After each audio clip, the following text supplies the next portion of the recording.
This is VOA Africa.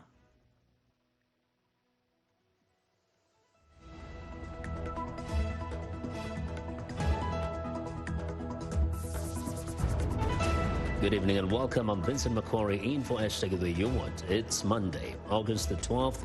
This is Africa 54. Democratic Republic of Congo religious leaders join forces with the government to fight Ebola. How the Trump administration's plan to cut $4 billion in U.S. foreign aid for diplomacy and development could impact Africa. And Ugandan para-badminton players strive for Paralympics gold.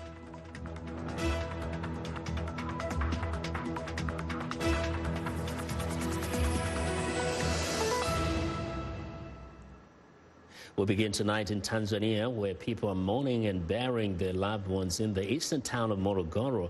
At least 70 people died there and scores more were injured after a fuel tank exploded. 70 additional people were hurt in the blast, which occurred as a crowd gathered to siphon petrol from the vehicle after it overturned. Morogoro is located 193 kilometers west of Tanzania's commercial capital, Dar es Salaam. At Sunday's funerals, emotions ran high as the community grappled with such a massive loss of lives. President John Magufuli has also expressed his shock and sorrow. The government has declared 3 days of mourning. An Ebola outbreak erupted 1 year ago in the Democratic Republic of Congo's eastern region. Since then, 2,500 cases have been reported and more than 1,800 people have died. Now, local faith leaders are taking the fight against the deadly virus into churches and other religious institutions.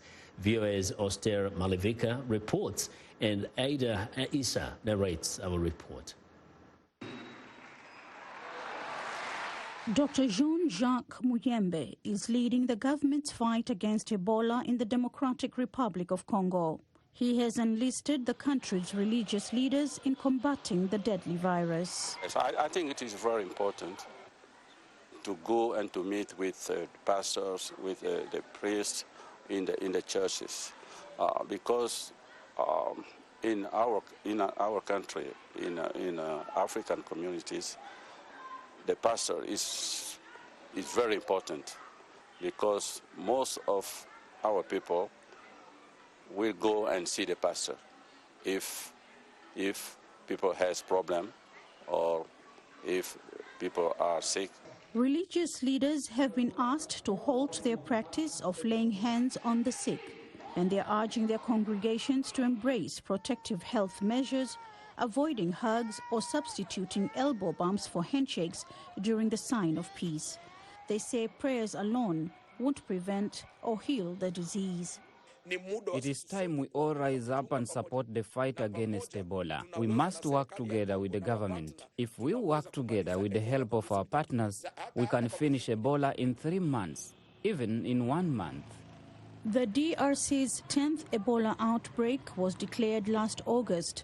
Since then, more than 2,500 cases have been reported, with 1,800 deaths. But the message coming from the pulpit is that Ebola is not a death sentence.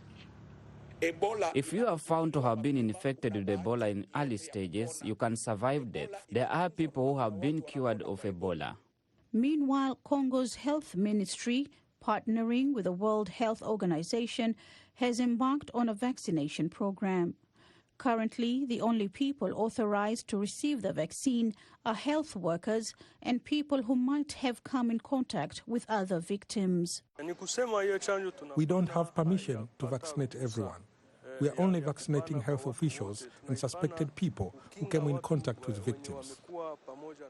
At least 2 people have died in Goma, a city of 2 million, raising fears the illness could spread quickly. Officials hope that preaching the gospel of good health can slow the advance of the deadly disease. For Auster Malivika in Goma, DRC, I'm Aida Issa, VOA News. 81 migrants are alive Monday after being saved from drowning in the waters off Libya Sunday by a vessel operated by 2 French charities. The rescue brings the number of people pulled out of the sea since Friday to 211. Doctors Without Borders and SOS Mediterranean jointly operate the Norwegian-flagged rescue ship Ocean Viking, which picked up scores of Sudanese men, including the 81 rescued from a flimsy rubber boat Sunday. The Spanish and aid group, Open Arms, says it has 160 migrants aboard its rescue ship, including 3 who need specialized medical attention. Open Arms founder Oscar Camps made another appeal Sunday to European governments for help, especially Italy, which is the closest safe port. But Italy's ultra-right Deputy Prime Minister Matteo Salvini says it's not legally bound nor disposed to take in clandestine unidentified migrants. Yesterday and today, as I'm still a minister, I signed 2 decrees banning the entry to Italian waters of 2 NGOs, which were carrying hundreds of migrants, since we will never change our minds about this. There is a Spanish NGO and a Norwegian NGO, and we told them go to Spain and go to Norway. Don't come and piss us off in Italy, because we are not the refugee camp for Europe. Other people are denouncing me, but who cares?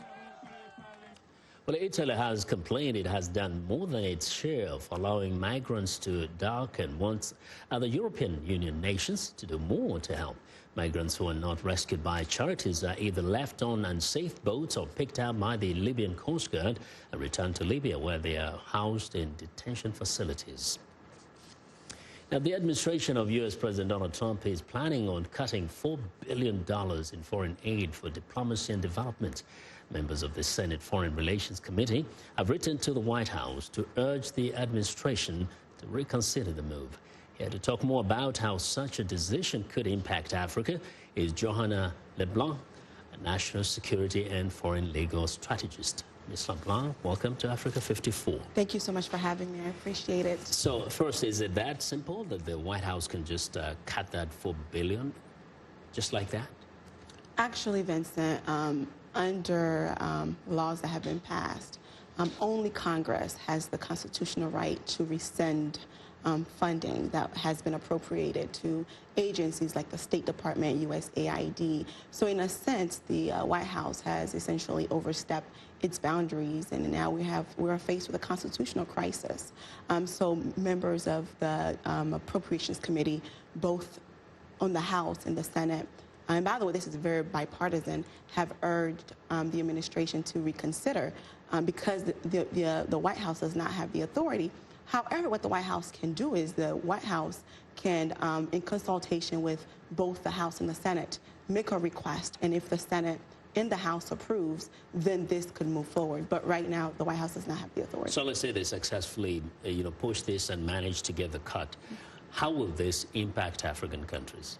Obviously, if this were to happen, if this push were to move forward, it would deeply impact the continent in terms of foreign aid in the area of global health, development, NGOs. So funding in those areas would be severely reduced. And as people, we need to be concerned, we need to be alarmed, we need to reach out to our members in the Senate and the House to urge them to keep pushing the administration to not move forward with this. And also, I don't want people to think that this is an effort to just target the continent, because this would also impact countries in Latin America. It would impact countries in Europe. But if this were to move forward, it would have a huge implication on the global community at large. And one last thing I want the viewers to know is that this is money that was set aside already by Congress to State Department and USAID that has not been used. So the government, the Trump administration, is saying, since those funds have not been used, I want to reconsider some of the programs and potentially rescind those funds. And it's very problematic because it will cause some implications in Africa. Someone might say, well, this is about fiscal discipline. The United States is looking to kind of save on funds that don't have to be used, globally, and they want countries to individually be more responsible and kind of manage their own affairs instead of relying so much on the United States. I mean, isn't that an argument? Obviously, that is an argument. I think our commander-in-chief made it very clear during the campaign and throughout his administration that America will always come first, right? But as the leader of the free world, the U.S. has a key role to play in helping other countries around the world with its development and global health problems, because we have to look at some of the issues and some of the problems that exist in the various countries throughout the world did not just happen overnight. U.S. foreign policies played a role in aiding some of those countries to be where they are, where some of the economies have crippled so bad that foreign aid is a necessity. But I think there is a great push by leaders throughout Africa to become self-sufficient. For example, I remember the president of Ghana, His Excellency Nana Addo, made a very beautiful speech in front of Macron, the president of France, indicating that how Ghana wants to move away from the notion of being a country that receives aid, but be a country that is more self-sufficient. And I think other countries have followed suit. But in the meantime, until Africa gets to that point, Africa needs help, Africa needs assistance, and this move should not move forward. So, aside from the members of the Senate Foreign Relations Committee, I mean, what else can be done? Who else can do what? I would recommend that there are embassies here in D.C. that represent various countries in Africa. As long as there is diplomatic relations with the United States, the embassies are here and they have ambassadors who represent those countries. I would recommend that ambassadors reach out to their staffers in their office who is responsible for congressional affairs, and whomever the White House liaison may be at these various embassies, to reach out to the White House and talk about the implication cutting aid would have on these respective countries. Well, hope they listen to you. Johan, thank you very much. Thank you so much. I do appreciate it. That's Johanna LeBlanc, who is a national security and foreign legal strategist, joining us today in the studio. Now, for many years, the United States has been issuing advisories warning potential travelers about countries plagued by terrorism or armed conflict. But now, Amnesty International, Japan, Uruguay, and other countries are warning about the danger of travel to America, citing gun violence. This sparked a quick response from President Donald Trump. VOA's Cindy Sain has more. A spate of mass shootings within days at a garlic festival in California, a Walmart in El Paso, and a popular neighborhood in Dayton, Ohio, have Americans on edge. The human rights organization Amnesty International, Japan, Uruguay, and other nations are warning their citizens about travel to the United States because of gun violence. The warnings annoyed President Trump. Well, I can't imagine that, but if they did that, we'd just reciprocate. We are a very reciprocal nation with me as the head. When somebody does something negative to us in terms of a country, we do it to them. Citing the 2015 shooting at a Bible study in Charleston, South Carolina, and others, the Amnesty warning calls attention, in its words, to the extent to which all aspects of life in the United States have been compromised in some way by unfettered access to guns. That individuals going to church, as in South Carolina, and going to prayer service and Bible study, it ends in folks getting shot and killed. As we saw last week or week before last at the Garlic Festival, which is a normal yearly event, individuals go to have fun and spend family time. That has been damaged, and now it's not a place that folks can go to, as well as Walmart shopping. Other experts point to the Second Amendment to the U.S. Constitution, saying the U.S. is unique in its guaranteeing the right to bear firearms. It's hard sometimes for the international community to understand how different the conversation is in America because of the Second Amendment and because of our long history of civilian ownership of guns. But increasingly, Americans are calling on their political leaders to protect them from gun violence. Close to 40,000 Americans are killed by firearms each year, and a majority of the deaths are suicides. Cindy Sain, VOA News, the State Department. We are excited to hear what you think about Africa 54. Join the discussion on Facebook. The address is Africa 54. We're also streaming our broadcast live on Facebook. Please watch and share our show with your friends. Also, check out our headlines 24/7 on voaafrica.com. Still to come, Ugandan athletes dream of Paralympic gold.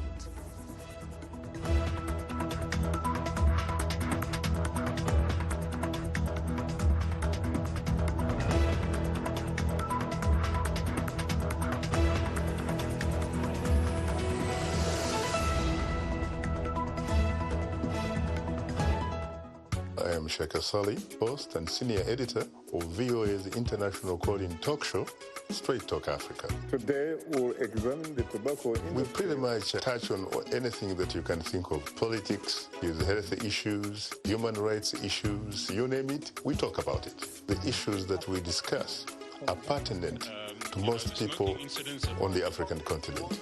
A very, very rare and unique opportunity to interact with their leaders. The lyrics could be French, English, Portuguese, Bantu, Arabic. It is the beat. The African beat that counts. The beat does all the translations. It cuts across all languages and gives us the understanding that this is the African beat. It is so distinct and adhesive. It binds us together. African beat on the Voice of America. For more information, visit our website at www.voanews.com/AfricanBeat.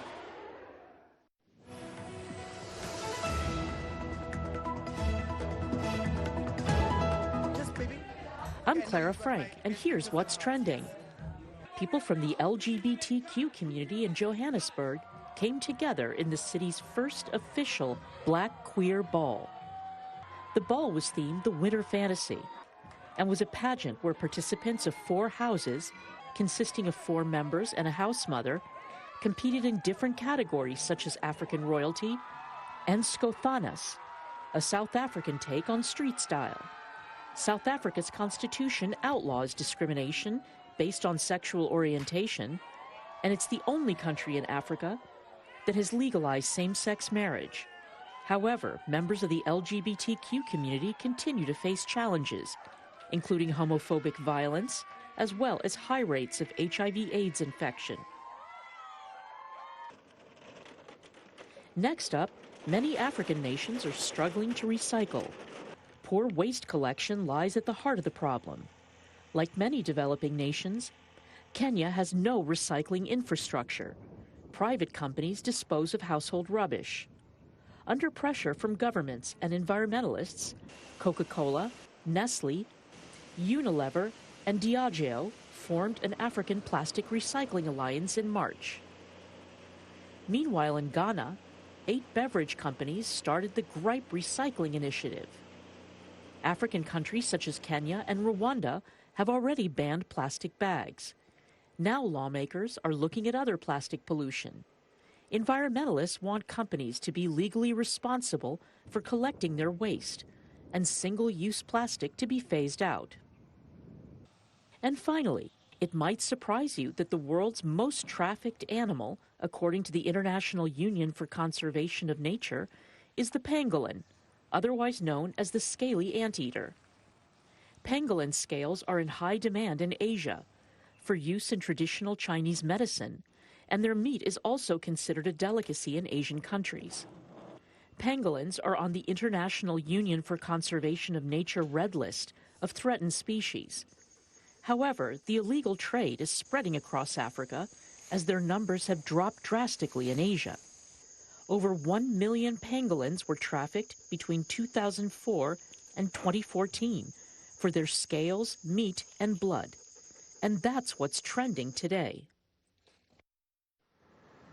Well, the issue of gun violence is dominating U.S. political debate in the wake of recent mass shootings in Texas and Ohio. While members of Congress are on their August recess, Democratic presidential candidates are calling for action, and Republican President Donald Trump is promising a more rigorous screening of gun buyers.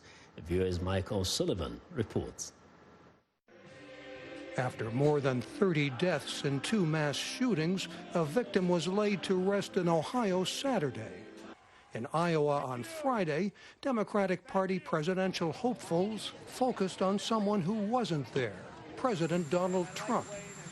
This is about a guy who came in and has been in office using the power of the voice of the President of the United States in a way that has been about trying to divide us. Trump has condemned the shootings, but Democrats say his rhetoric on illegal immigrants inspires hatred. Trump told reporters Friday he wants meaningful background checks for gun buyers. We don't want people that are mentally ill, people that are sick. We don't want them having guns. The top Senate Republican, Mitch McConnell, besieged by protesters in his home state of Kentucky, told a radio host Friday that the comments of Democrats are not helpful. What's happened after every one of these shootings is there's been a temptation to just engage in political discourse rather than actually passing something. The president called me this morning about this. He's anxious to get an outcome. The politically influential National Rifle Association says expanded background checks won't stop criminals. Democratic presidential candidate Cory Booker told an Iowa audience Friday that the nation must address domestic terrorism from white supremacists. He made the point again on Sunday. And the problem we have is in the White House is not somebody who's stepping up and saying we're going to deal with this, but the resources, energy. We have somebody who's actually adding to it, who is contributing to this kind of divisiveness. Searching for ways to stop the violence amid the politics of campaign season. Mike O'Sullivan, VOA News, Los Angeles. Well, 5 years ago, Ferguson, Missouri made international headlines when a white police officer shot and killed an unarmed black teenager, Michael Brown. The shooting triggered waves of riots. VOA's Masood Farivar recently visited Ferguson to see what has changed in a town that has become a flashpoint for America's struggles with poverty and race. A makeshift memorial on a nearly quiet Canfield Drive, where Michael Brown was shot to death, and a chance encounter with Brown's still grieving father. Justice, trying to get justice. But while Mike Sr. wants justice for his son, residents of this impoverished community want jobs and investments. I've been at the table more when it comes to development, when it comes to the changes, when it comes to the promises of the city than I've been the whole 30 years I've been here. 5 years ago, Davis watched from his second-floor office on West Florissant Avenue as angry riots broke out. First after Brown was killed, then after a grand jury declined to indict the officer involved in the shooting. Hands up! Don't shoot! Today he sees signs of hope. On the grounds of the burned-down Quick Trip sits a new job training facility for local residents. This is about changing your mind, man. J.C. Dennis, who runs the jobs program, says it has helped more than 700 black men. I've seen an area that's been like a desert over here, if you will, with no resources, have resources, and be able to come here instead of just panhandling or soliciting like they once did when it was a Quick Trip. Next door, construction workers are busy putting finishing touches on a $12 million after-school and summer program run by the Boys and Girls Club of St. Louis. The Boys and Girls Club, to me, is a breeding ground for tomorrow's leaders. But drive north on West Florissant, and vestiges of the riots and signs of urban blight are hard to miss. At mom-and-pop barbershops, beauty salons, and convenience stores that line the busy commercial thoroughfare, proprietors say business has not recovered. Right now, well, the past 4 or 5 years, business has been down more than at least 50%. But before that, it was always lines in here. Always. It was always busy. It's not just businesses that are struggling. So too are city services. Under an agreement with the U.S. Justice Department, Ferguson police have slashed the number of tickets and fines they issue, leading to a sharp drop in city revenue. Our quality of life is worse because we can't enforce traffic and we can't enforce housing codes. Ferguson's new police chief and mayor declined VOA's repeated requests for an interview. Masood Farivar, VOA News, Ferguson, Missouri.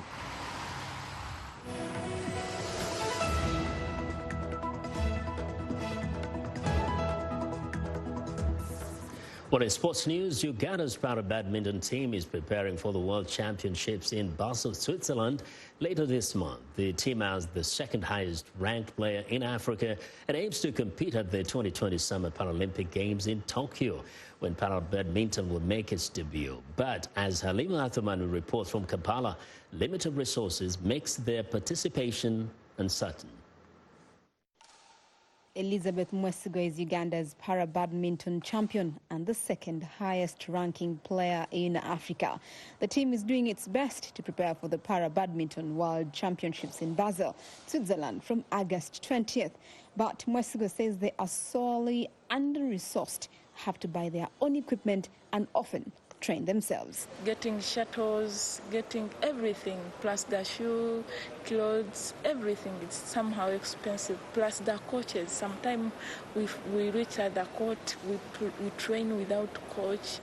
Para players need specialized equipment such as wheelchairs, but for travel to the World Championships in Switzerland, they will get support. Our team as Uganda is prepared because we have come a long way.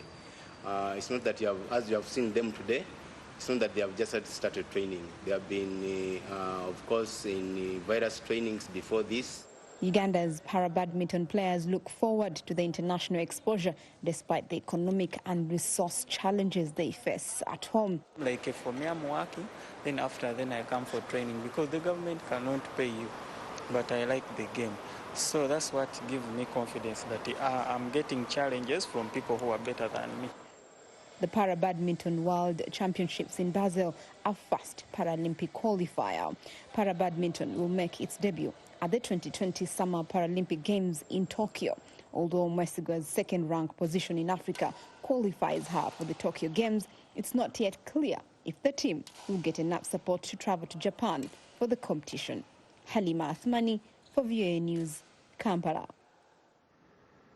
Well, Japan is facing a crisis. The population is aging and birth rates are dropping. With a declining workforce, businesses are looking to automate jobs in the service industry, and a robotics manufacturer has created a coffee slinging machine. VOA's Rasha Basadi brews out this story. Just a typical morning in Japan, where a robot barista brews the world's favorite liquid motivation. If customers are entertained, they are happier. That is why we made this robot. Masahiro Kano runs Qubit Robotics, a company that builds machines that interact with humans in fields like entertainment and food service. He says the technology comes at a critical time for Japan. We have problems like a decreasing birth rate, an aging population, and employment shortages as a result. In order to help with these problems, we created this robot. We also hope to spread our technology to the rest of the world. Customers order drinks at a kiosk, and the robo-barista does it all, from prep work to cleaning filters. It can make a few more drinks, but coffee is the star. Kano says the robot uses artificial intelligence to improve service. The AI captures data on the expressions of the customers and what they buy. Using this data, he tries to find ways to improve sales by keeping customers entertained. The barista flirts a bit, winking and smiling from behind its work desk.